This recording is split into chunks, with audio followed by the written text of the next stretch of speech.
Okay, so I guess it's out there that the view is on hiatus, and there's a good chance it's going to be permanently cancelled. After Colbert was announced that that's going to be permanently cancelled. Hopefully the view is the next one it happens to. Anyway, and it deserves it as well because it just spreads so much propaganda and so many lies. I'm reading this from Hollywood Reporter. Okay, the headline just makes me laugh. White House calls the views and Joy Behar an irrelevant loser after she says Trump's jealous of Obama. I don't know what the fuck Trump has to be jealous of Obama about. What? Trump's jealous of Obama of the fact that Obama's a better war criminal than him. I mean, come on. Anyway, President Donald Trump's administration isn't just taking aim at late night hosts, as they now turn their attention to daytime programming. The, I just want to ask, right? I'm British and I live in the UK. I just want to really ask, right? Who actually watches The View? What's their viewership? Who actually watches it? I'm not saying that to take the piss. I'm seriously asking this. Who seriously watches The View? Um, the White House had some strong words to say about The View. Co-host Joy Behar, excuse me, after she said Trump was so jealous of former President Barack Obama. Of what? What the fuck does he have to be jealous about Barack Obama about? Um, Behar's comments were made during Wednesday's episode of ABC's. Obviously, this was last Wednesday's episode of ABC's daytime talk show when the panel. Oh, I'm sorry for keeping interrupting. I just want to say, The View is pretty much the same as the UK's Loose Women. It's just the same as it. There is no difference. There is no difference between the two. I just want to put that out for British people and American people. When the panel consists of Behar, Whoopi Goldberg, Sunny Hostin, Sarah Haynes, and Alyssa Farah Griffin, were discussing Trump's recent attack on his predecessor during an earlier press conference in an attempt to distract from questions about the Jeffrey Epstein files. Trump accused Obama of treason and his administration of trying to steal the 2016 and 2020 presidential elections. Well, it's pretty much been confirmed that that is what happened, and and the director of intelligence, Tulsi Gabbard, is gonna try to press charges against Obama. So yeah, it was 100% true. Like a lot of us pretty much knew it was. It was just about like actually proving it.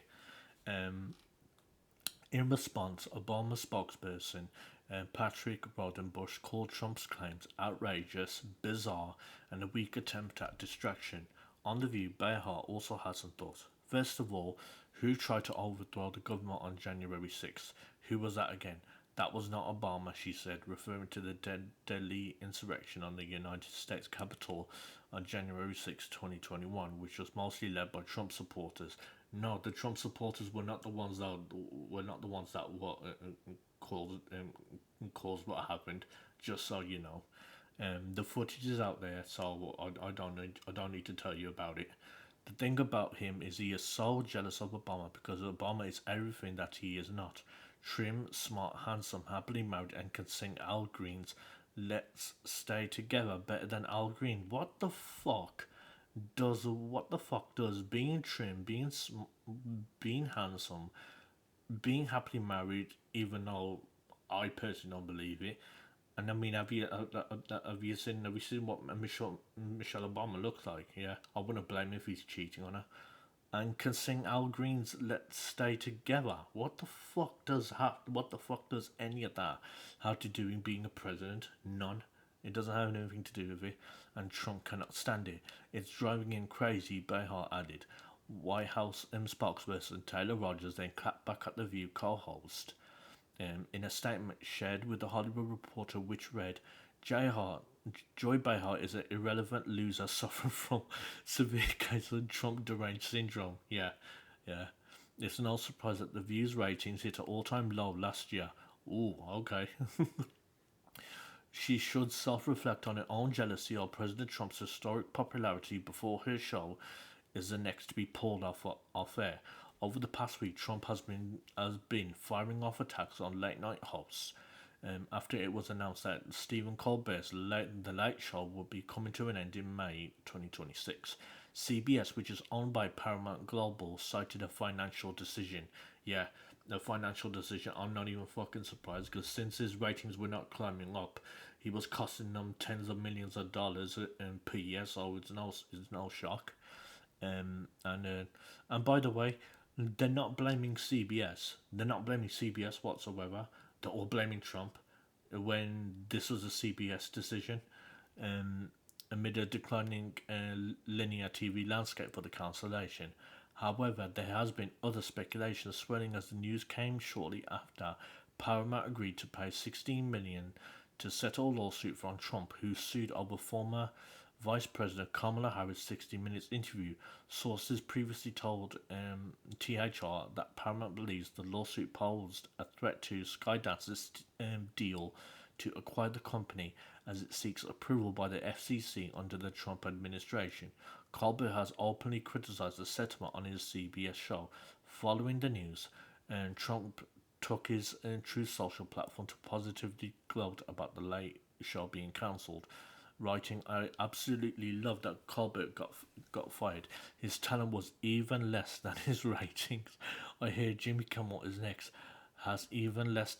I heard Jimmy Kimmel is next has even less talent than Colbert."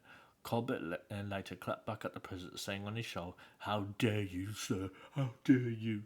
Fucking dickhead. Would an untalented man be able to compose the following satirical witticism? Go fuck yourself. Yeah, very classy. Yeah, stay classy. And you wonder why you got cancelled. Anyway, there was. I'm gonna go over some of the lies that the View has talked that are spread because they spread lies. That's all they do. Remember one thing: you get rewarded for spreading lies, not for telling the truth. Just remember that. Okay. I got this off newbusters.org, and okay, I'm gonna start off with the most recent one, and it was when they had Arnie on, and they were asking him about illegal immigration. He used to be an immigrant himself, and he said, illegal immigrants, when they come into a country, doesn't matter which one it is, you are a guest of said country. You're a guest, just like how you're a guest in someone's house. When you're a guest in someone's house, you behave and act accordingly. And it was so eloquent, and I didn't think Arnold would be able to phrase it like that, but he's absolutely correct.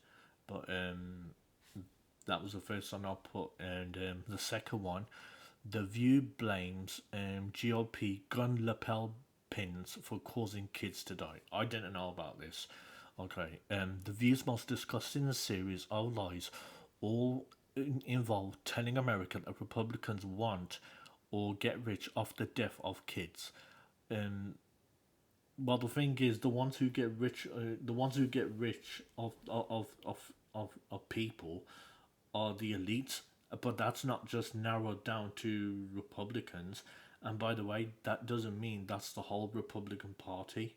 Yeah, there are some Republicans who are like that, but there's also the Democrat side as well.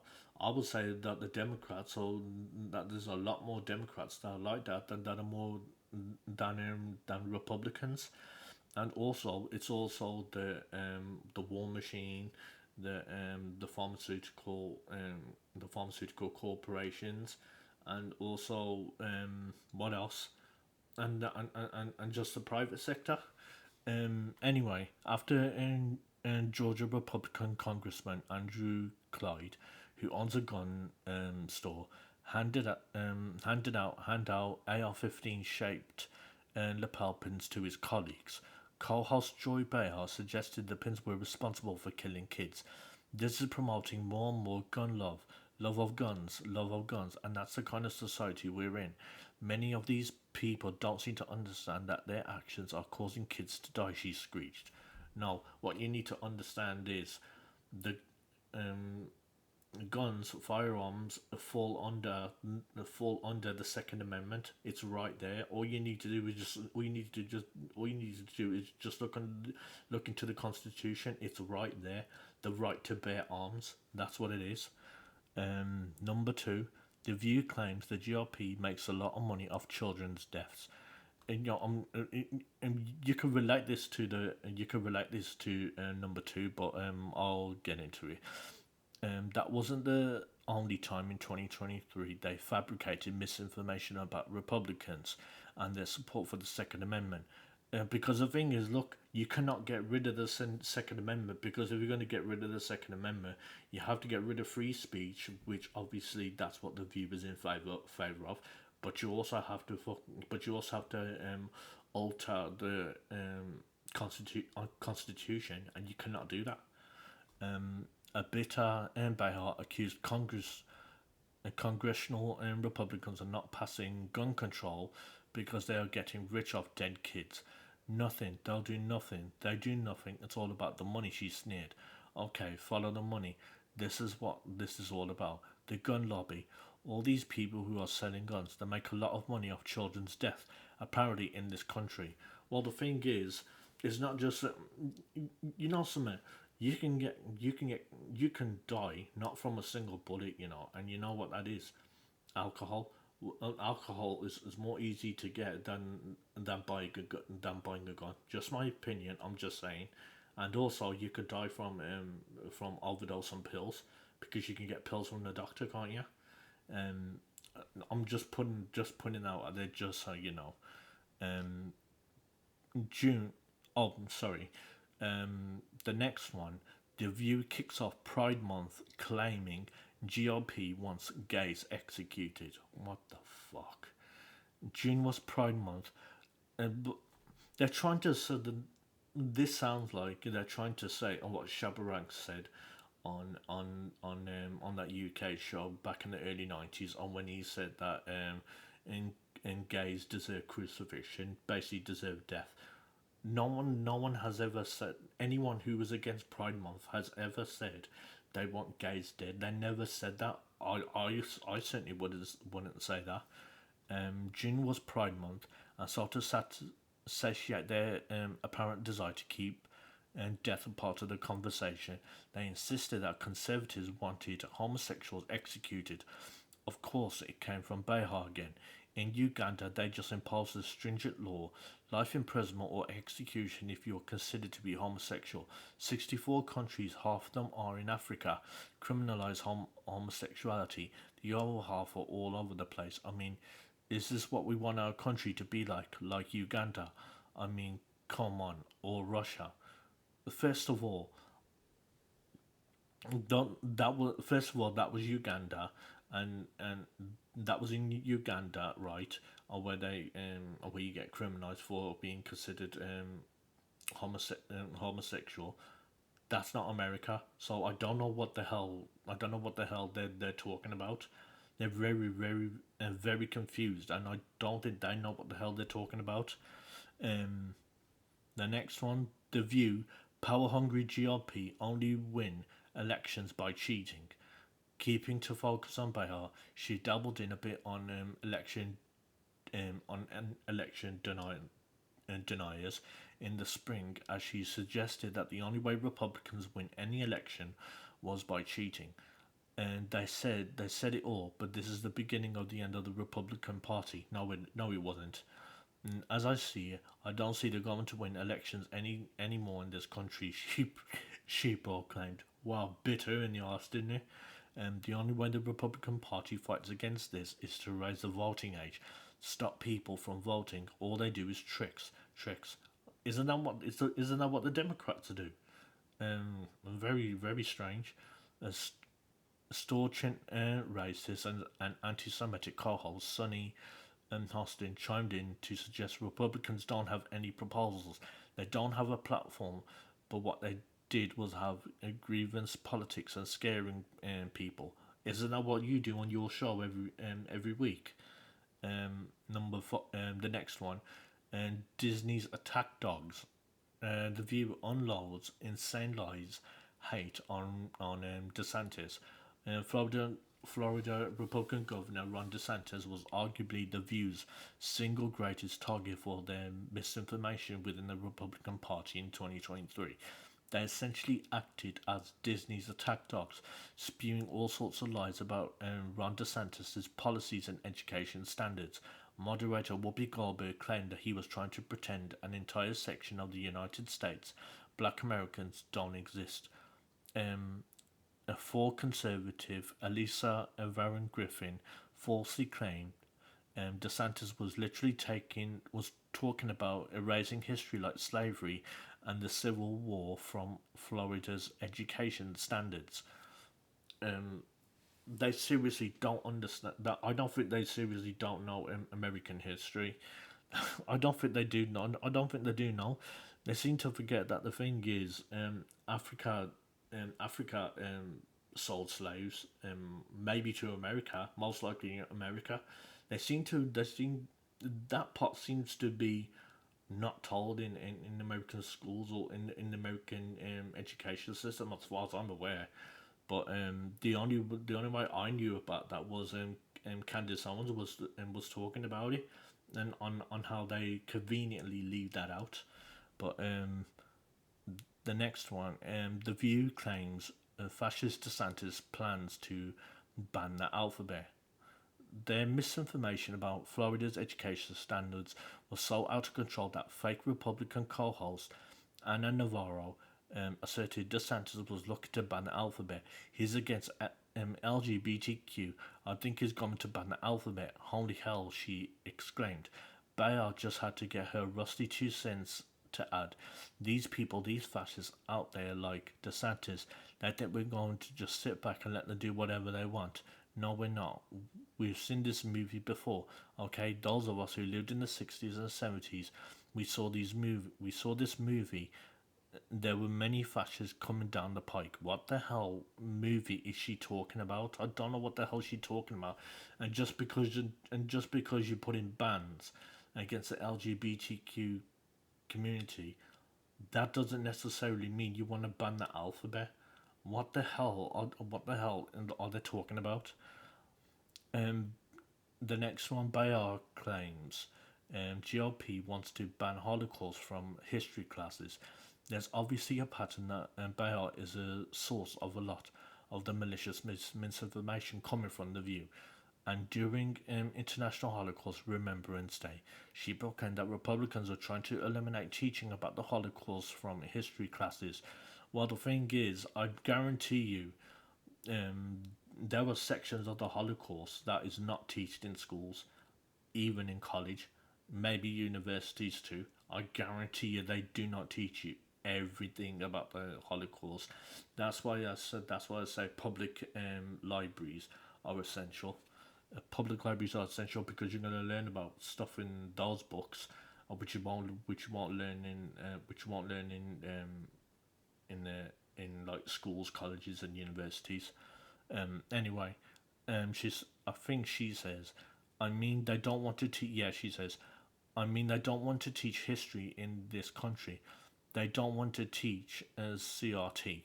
Um, they don't want to teach the Holocaust, but we're going to learn about it anyway. She claimed without evidence. Wow, unbelievable. Um, the next one, he terrorized me. Sonny Hostin claims Jim Jordan is a terrorist. What the fuck? After Congressman Kevin McCarthy was ousted from the role as Speaker, one of the names that initially floated to the top was Ohio Congressman Jim Jordan. Upon hearing this, Hostin called him a terrorist and that he terrorized her. He looked disheveled and he immediately was screaming, yelling, and terrorized me and the other experts on the panel, and describing him as a terrorist is exactly that, she claimed. Newsbusters did a little digging and discovered just how much of a lie that was. Jordan never addressed Hostin at the hearing. Instead, he peppered questions to then see again CNN analyst Jeffrey Tubin about Ukraine and comments he made on air, and also didn't engage in anything that could be described as screaming and yelling. Um, you know what? I'm just gonna stop from there because there's more, and I don't want this video to go on forever. But the thing is, you get one talking about the View, and it's like good riddance. Bye bye. No one gives a shit about you. Anyway, thanks for watching, and please like, comment, subscribe, and my links are in my YouTube bio. And anyway, thanks for watching, and I'll see you soon.